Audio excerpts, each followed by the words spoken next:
Welcome to The Last Breakfast. Please enjoy the video. You start by getting the vocal into Logic and setting gain staging, so the vocal sits around -6 dB. This avoids clipping and gives the plugin clean material to analyze.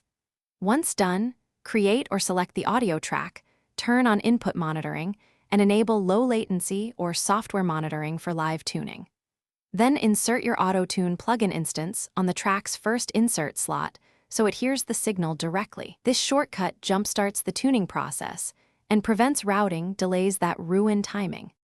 Now tell Autotune the musical context by selecting the correct key and scale so the plugin snaps notes to musically appropriate pitches.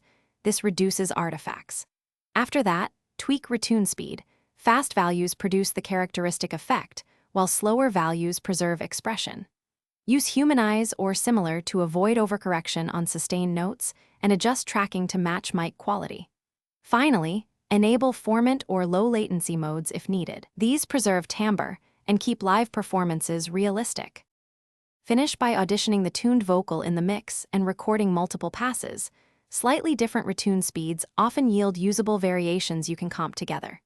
For stubborn or expressive parts, switch to graph or MIDI mode and manually drag pitch segments to correct pitch centers and transitions, adjusting vibrato and note boundaries to stay natural. When satisfied, bounce in place or export with the plugin active. If you hear artifacts, reduce retune speed, enable formant correction, or re-record with better gain and mic placement as needed. Thanks for watching. If this was helpful, leave a like and consider subscribing. See you next time.